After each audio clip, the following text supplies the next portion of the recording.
శ్రీ గురుభ్యో నమః.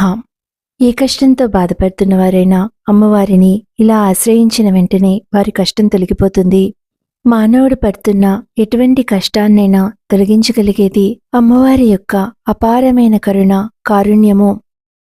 అమ్మవారిని ఏ స్తోత్రం చేసుకుంటున్నా, ఏ మంత్రము, ఏ నామంతో కీర్తన చేసుకుంటున్నా తల్లి కాంతిని ఎర్రని కాంతిగా ధ్యానిస్తే వారికి అన్ని కష్టాలు తొలగిపోతాయి. అమ్మవారిని ఎలా ఆశ్రయించాలో అపరాధ క్షమాపణా స్తోత్రంలో ఇలా చెప్పారు.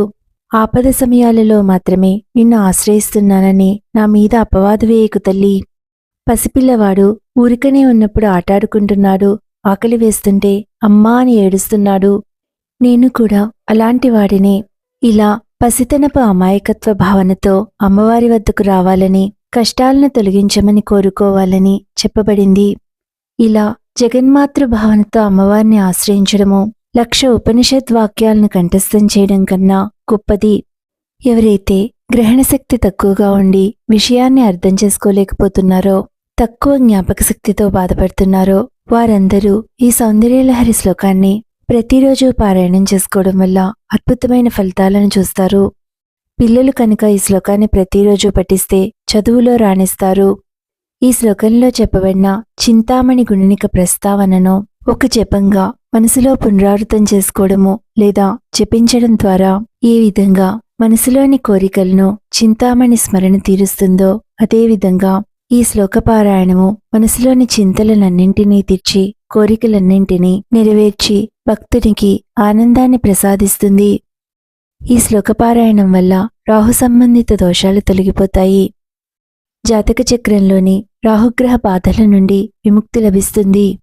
అమ్మవారికి నైవేద్యంగా తేనె, వడ, వండిన అన్నాన్ని పెట్టాలి. అంత సమయము, శక్తి లేనివారు సాధారణమైన నైవేద్యాన్ని పెట్టుకోవచ్చు. ఈ శ్లోకంలో ప్రత్యేకమైన బీజాక్షరం ఉంది. అది కామబీజము. దీనిని స్మర అని కూడా పిలుస్తారు. కోరికలను నెరవేరుస్తుంది. అందువల్ల ఈ శ్లోకాన్ని పారాయణం చేయటం వలన అన్ని కోరికలు సిద్ధిస్తాయి. బ్రాహ్మీ ముహూర్తంలో కాని పూజా సమయాలలో కాని ఈ శ్లోకాన్ని కనీసము 11 సార్లు పారాయణ చేయాలి. జగజ్జనని, నీ పాదపద్మముల నుండి వచ్చే ధూళి ద్వీపనగరం లాంటిది. అది భక్తుల హృదయాలలోని అజ్ఞానమనే చీకటిని తరిమివేస్తుంది.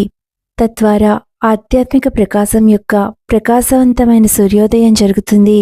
అది పూల మొక్కల సమూహాన్ని ఏర్పరుస్తుంది. దాని నుండి తెలివితేటలు అనే అమృతము వెలువడుతుంది. అది నీరసమైన తెలివితేటలు ఉన్నవారిని ఉత్తేజపరుస్తుంది.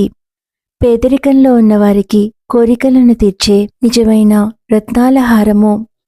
ప్రాపంచిక విషయముల సముద్రంలో మునిగిపోయిన వారికి విష్ణువు వరాహ అవతారంలో వచ్చినప్పుడు భూమిని ప్రళయ జలాల నుండి కాపాడిన ఆయన దంతము వలె వారిని ఉద్ధరిస్తుంది. ఇప్పుడు అమ్మవారి పాదముల నుండి వచ్చే ధూళిని వర్ణించిన సౌందర్యలహరిలోని 3వ శ్లోకాన్ని తెలుసుకోండి.